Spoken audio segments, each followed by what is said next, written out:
Sergeant James Wilson sat quietly in his first-class airplane seat, his military uniform crisp despite his long journey. After 15 months in Afghanistan, he was finally heading home to see his wife and 2 children in San Francisco. The first-class ticket had been a gift to himself, a small luxury after so many nights sleeping in desert conditions. James ran his hand over the smooth leather armrest. He rarely spent money on himself, but the extra space would help with his injured leg. During his last mission, shrapnel had torn through his right thigh.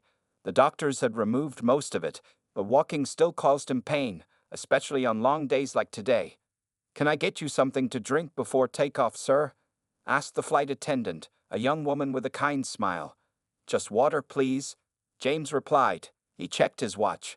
In less than 6 hours, he would be hugging his family again. The thought made him smile. The plane was filling up quickly. Business travelers tapped on laptops, and families herded children toward their seats. James closed his eyes, trying to catch a moment of rest before the 5-hour flight. "Excuse me." A sharp voice interrupted his peace. James opened his eyes to see a well-dressed woman in her 60s standing in the aisle. She wore an expensive-looking blue dress and several gold bracelets that clinked as she moved her arm. "I believe you're in my seat," she said, looking down at James. James straightened up. "What seat number do you have, ma'am?" "3A, first class." The woman emphasized the words first class as if they were very important. James checked his own ticket. "I'm in 3B, ma'am. This is my correct seat." The woman frowned and glanced at her ticket again. Her eyes moved from the ticket to James, then back to the ticket. Something in her expression changed. "There must be some mistake," she said, louder now. Several passengers looked up from their books and phones.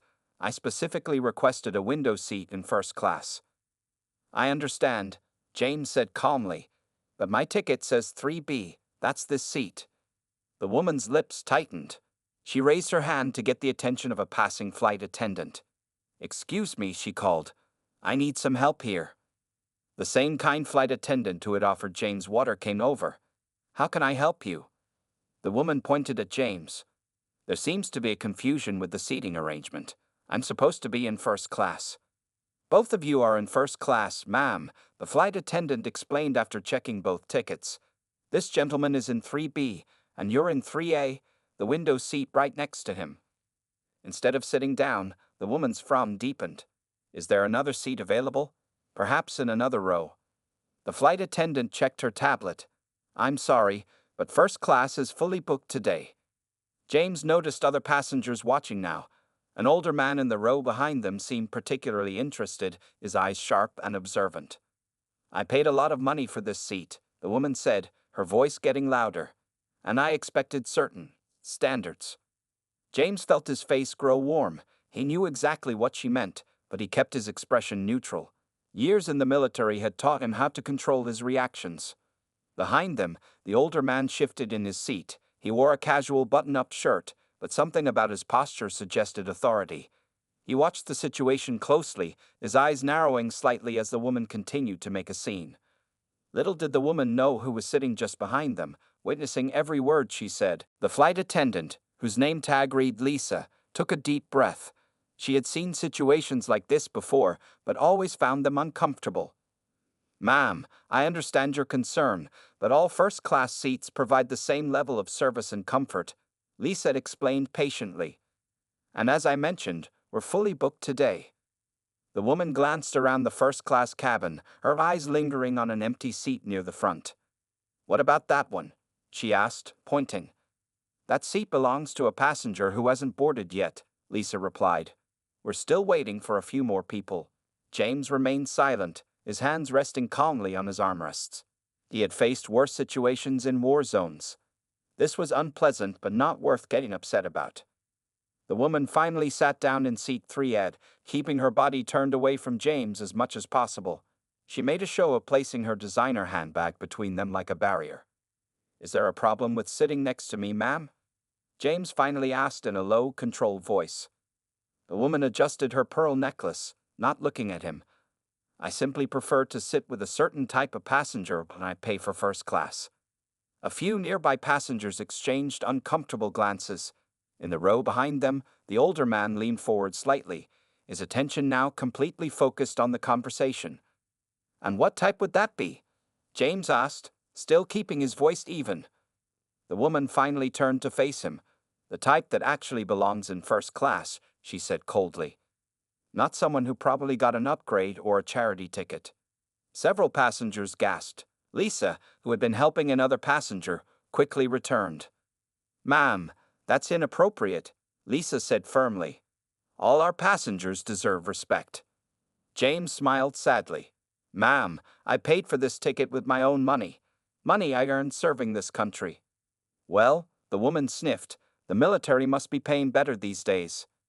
The older man behind them shifted again, his face now visibly angry. His hands gripped the armrests tightly, but he remained silent, watching how James would handle the situation. James took out his wallet and showed the woman his military ID. "Sergeant James Wilson, U.S. Army, just returning from my third tour in Afghanistan." Instead of showing embarrassment, the woman doubled down. "That doesn't explain how you can afford first class. These tickets are expensive." James looked at her calmly. "I saved for months to buy this ticket. After 15 months away from my family, with a leg injury that makes sitting in small spaces painful, I thought it was worth it."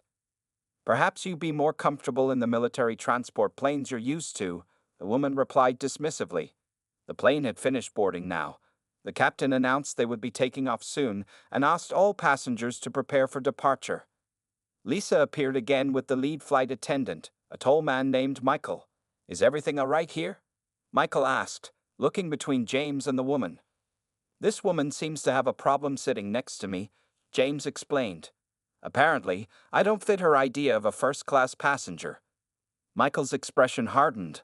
"Ma'am, American Airlines has a strict non-discrimination policy. If you're uncomfortable, we can try to find you a seat in economy."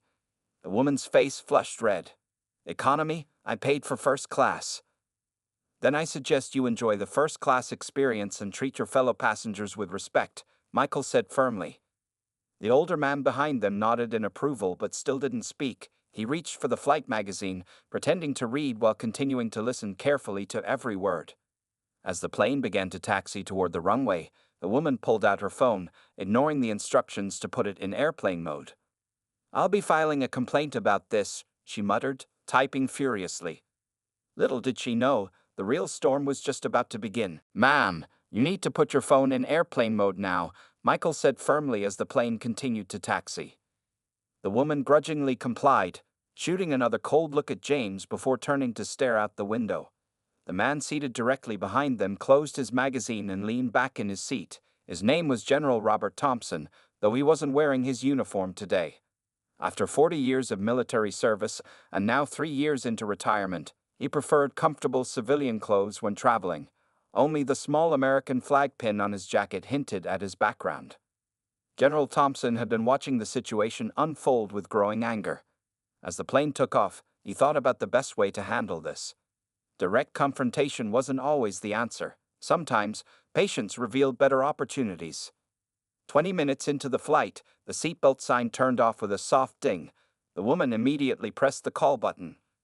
Lisa approached with a professional smile. "How can I help you?" "I'd like a glass of champagne," the woman said. "The expensive kind, not the cheap stuff you usually serve."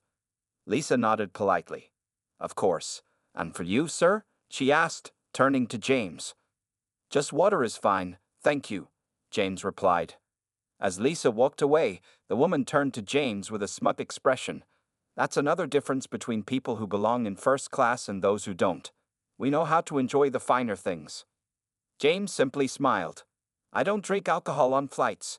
Makes the jet lag worse." The woman scoffed. "Jet lag is for people who don't travel regularly. I fly to Europe twice a month for business. My body is trained for it." Behind them, General Thompson almost laughed out loud.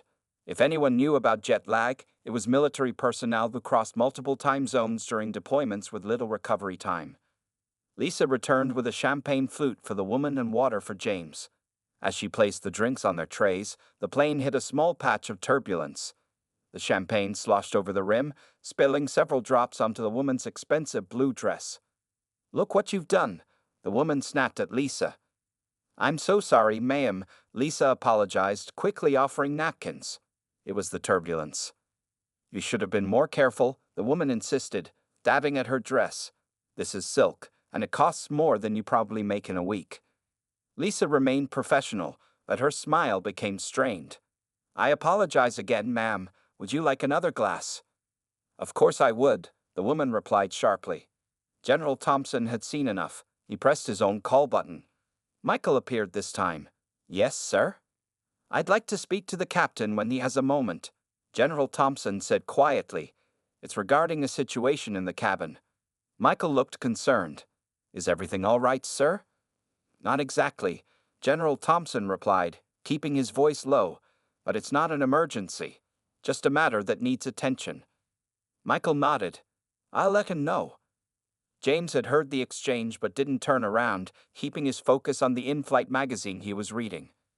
The woman continued to make a fuss about her dress, loudly telling anyone who would listen about how expensive it was and how the airline service had gone downhill. First, they let anyone into first class, and now they're ruining designer clothing, she complained. 10 minutes later, Michael returned. Sir, he said to General Thompson, the captain is handling a weather situation right now, but he asked if you could write down the nature of your concern. He'll address it as soon as possible. General Thompson nodded and accepted the notepad Michael offered. He wrote a brief message, signed his full name and former rank, and handed it back. Michael's eyes widened slightly as he read it, then he nodded respectfully. I'll take this to him immediately, sir. The woman, seeing this exchange, frowned suspiciously. What's going on back there? She asked James as if he would know. No idea, James replied calmly. Not my business. What he didn't know was that things were about to change dramatically. 10 minutes passed in tense silence. The woman finished her second glass of champagne and seemed to relax slightly. James continued reading his magazine, occasionally glancing at the family photo he used as a bookmark. His wife Sarah and their 2 children, Emma, age 8, and Michael, age 6, smiled back at him from the worn photograph. The woman noticed the photo. Your family? She asked, her tone slightly less cold than before. James nodded.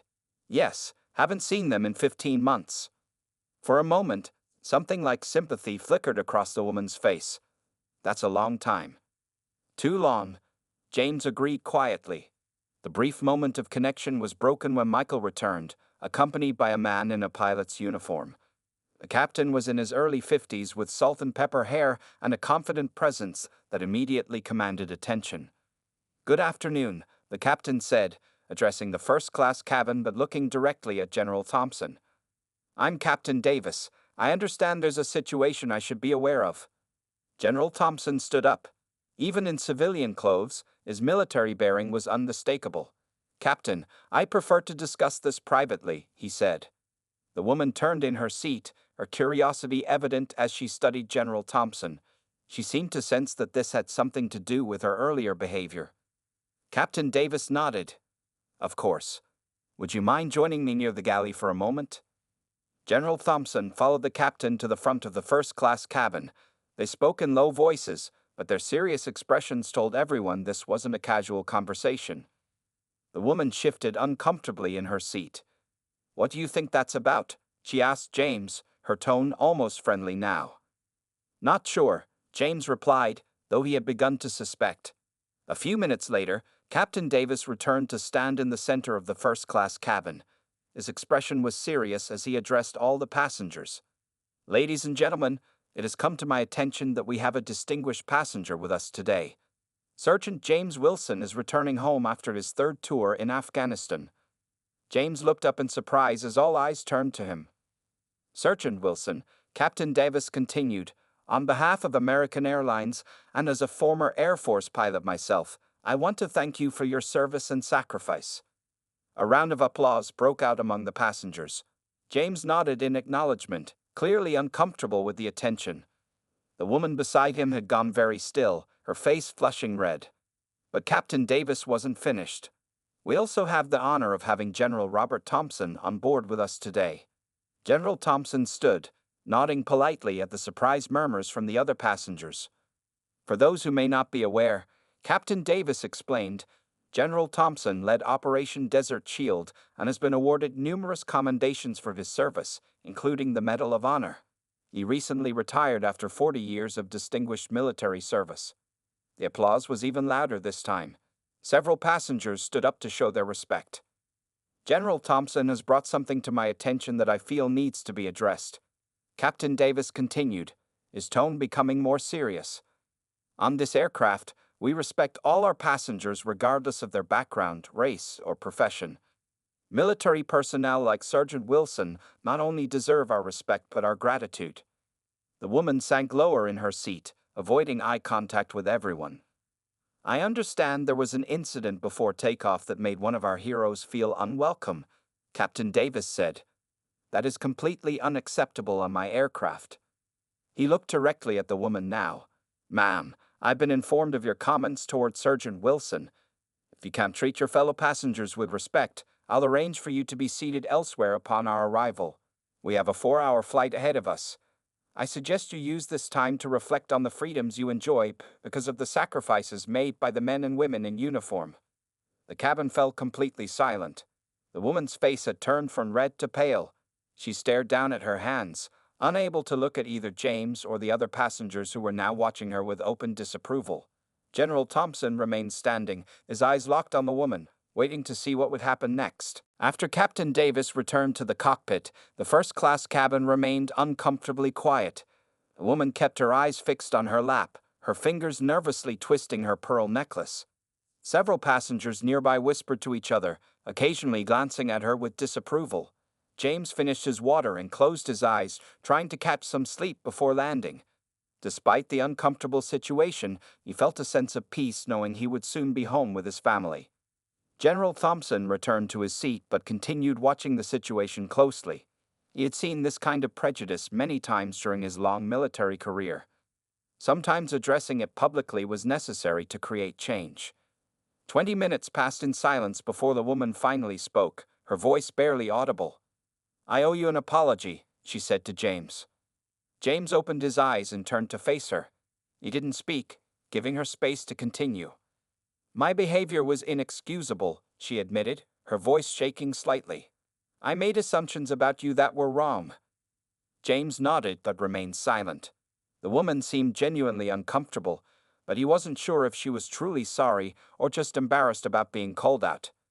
May I ask what happened to your leg? She asked, noticing how James had been carefully adjusting his position throughout the flight. James hesitated before answering.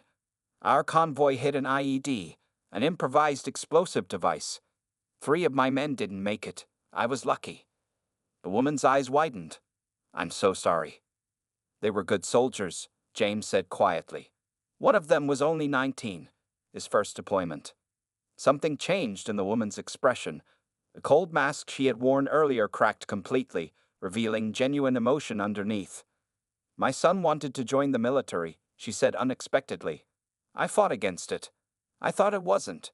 She paused, realizing what she was about to say. Wasn't what? James prompted. I thought it wasn't good enough for him, she admitted. I wanted him to follow me into banking, make real money, have status. James nodded, understanding now. What happened? He joined anyway. Navy. We barely spoke for 2 years. Her voice cracked slightly. Then his ship was deployed to the Persian Gulf. There was an accident. He didn't make it. General Thompson leaned forward slightly, catching every word of the conversation. I'm truly sorry for your loss, James said sincerely. The woman wiped a tear from her cheek. It was 5 years ago. Since then I've had a hard time with military personnel. It's not logical, I know that. Seeing your uniform brought it all back. Grief isn't logical, James said, but it doesn't excuse prejudice. You're right, she agreed. When I saw you in that seat, I wasn't seeing you. I was seeing my own failures as a mother. My own regrets. Lisa approached with the lunch service, pausing when she sensed the serious conversation. Would you like me to come back? She asked. No, it's fine, the woman said. Actually, could I buy this gentleman's lunch and a drink for the general behind us as well? Lisa smiled. The meals are complimentary in first class, ma'am, but I'll note your gesture. As Lisa served their meals, The woman introduced herself properly for the first time. "I'm Margaret Wilson," she said, extending her hand to James. "James Wilson," he replied, shaking her hand. "No relation, I assume." Margaret smiled slightly. "Probably not, though you never know." She turned in her seat to face General Thompson. "And I owe you an apology as well, General. My behavior was unacceptable." General Thompson nodded, his expression softening slightly. "It takes courage to admit when we're wrong, Mrs. Wilson. That's a quality I've always respected in soldiers and civilians alike." As they began eating their meals, the tension in the cabin gradually eased. Other passengers returned to their books and movies, though a few continued to observe the unexpected turn of events with interest. "Would you tell me about your family?" Margaret asked James, glancing at the photo he had placed on his tray table. As James began to speak about his wife and children, none of them realized that this uncomfortable encounter was about to take another unexpected turn. "Sarah's a teacher," James explained, pointing to his wife in the photo. "Fifth grade. The kids think she's tougher on our daughter than the other students." Margaret smiled. "And your children? What are they like?"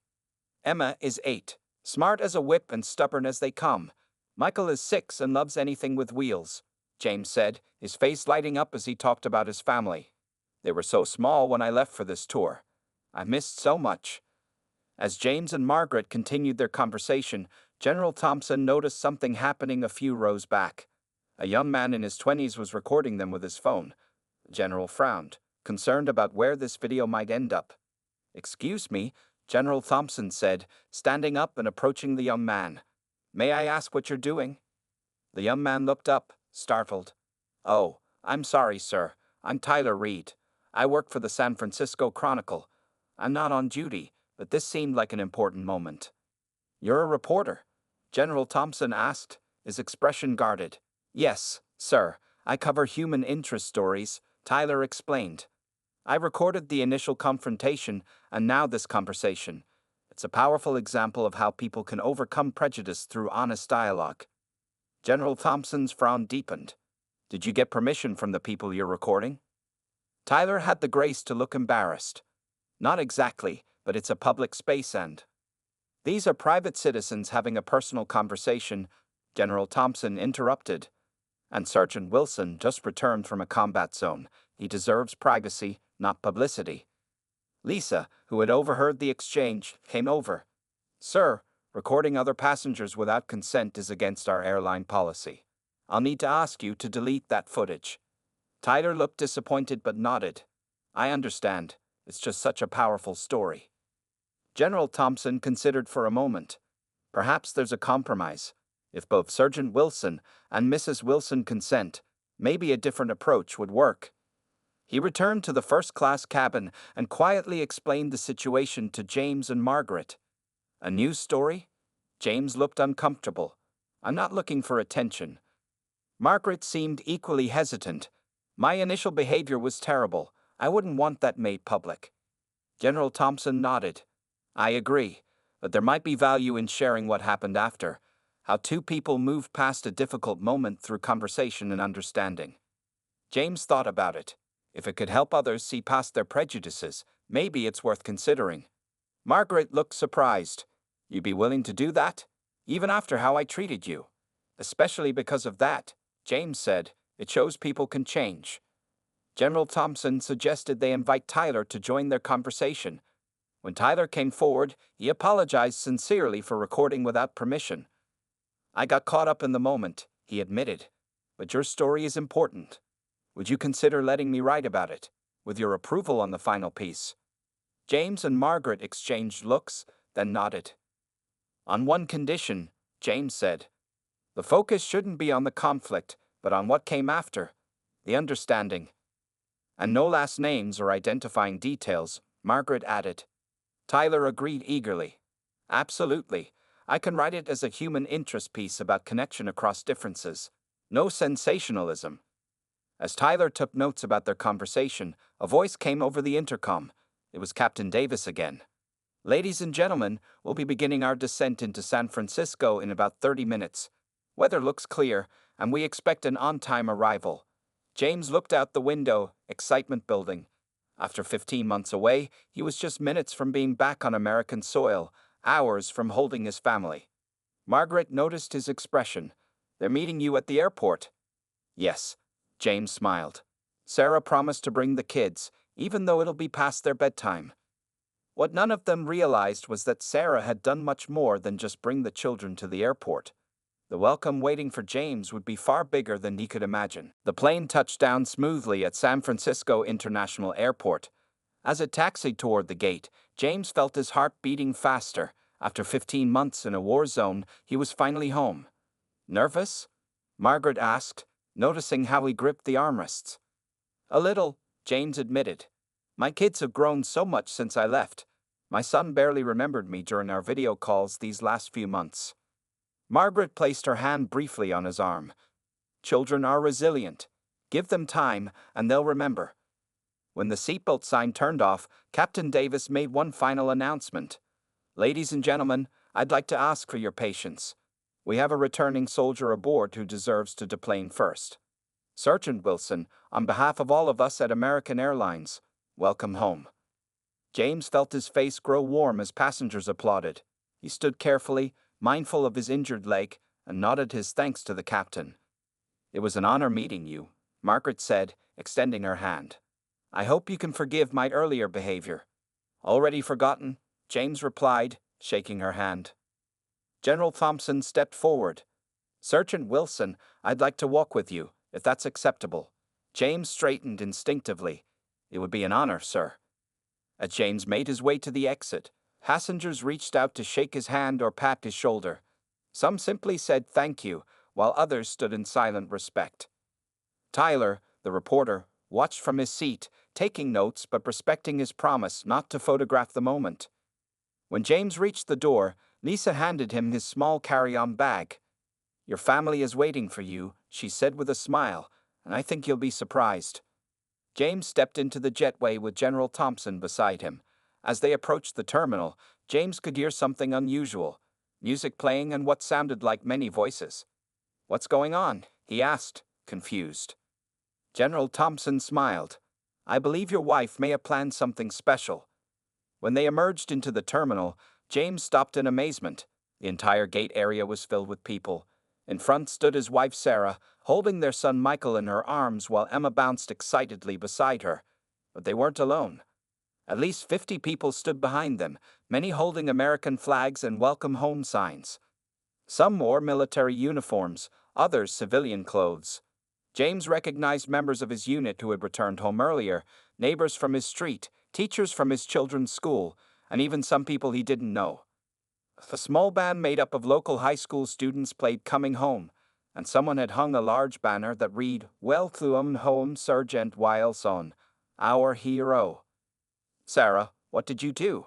James whispered, tears filling his eyes. His wife broke from the crowd and ran to him, their children close behind. James dropped his bag and opened his arms. Sarah reached him first, wrapping her arms around his neck as the children pressed against his legs. "Daddy," Emma cried, reaching up to him. James knelt down, ignoring the pain in his leg, and gathered his children into his arms. Michael, who had been just 4 when James left, studied his face carefully before breaking into a smile of recognition. "You're bigger than on the computer," the little boy said, touching his father's cheek. Laughter and tears mingled as James held his family close. Behind them, the crowd began to cheer. General Thompson stepped back, allowing the family their moment. Margaret, who had followed them out of curiosity, stood watching from a distance, tears streaming down her face. Tyler approached her. "Are you okay, ma'am?" Margaret nodded. "I'm seeing what I denied my own son, the honor of this moment, the respect he deserved." As the celebration continued, Captain Davis and the flight crew emerged from the jetway. They stood at attention as a senior officer from James's unit stepped forward with a small box in his hand. "What's happening now?" Margaret asked Tyler. "I'm not sure," he replied, "but I think Sergeant Wilson's homecoming just got even more special." The crowd fell silent as the officer approached James, who was still kneeling with his children. Whatever was about to happen would change the course of this story one final time. Colonel Frank Martinez, James's commanding officer, stepped forward with a small blue box in his hands. The crowd grew quiet, sensing the importance of the moment. "Sergeant James Wilson," Colonel Martinez said formally. "Please stand at attention." James gently released his children and stood, automatically straightening his uniform. Despite his leg pain, he stood tall, his military training taking over. "At ease, Sergeant," Colonel Martinez said with a smile. "This isn't how we usually do this, but nothing about your service has been usual." The colonel turned to address the crowd. "Many of you don't know this, but 3 months ago, Sergeant Wilson's unit came under heavy fire while protecting a school in a small Afghan village.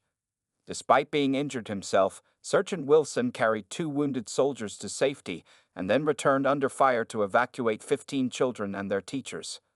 Gasps and murmurs spread through the crowd. Sarah looked at her husband with a mixture of pride and concern. He hadn't told her the full story of his injury. For his extraordinary courage and selflessness, Colonel Martinez continued, "It is my honor to present Sergeant James Wilson with the Silver Star, our nation's third highest combat decoration."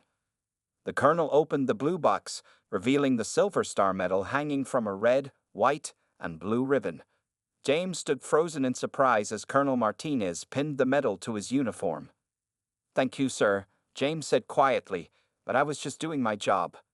"That's what all heroes say," Colonel Martinez replied, shaking James's hand. "Your country is grateful for your service." The crowd erupted in cheers and applause. Emma jumped up and down, pointing at her father's new medal, while Michael stared in wide-eyed wonder. From the back of the crowd, Margaret watched with tears streaming down her face. General Thompson noticed her and made his way over. "Are you all right, Mrs. Wilson?" he asked gently.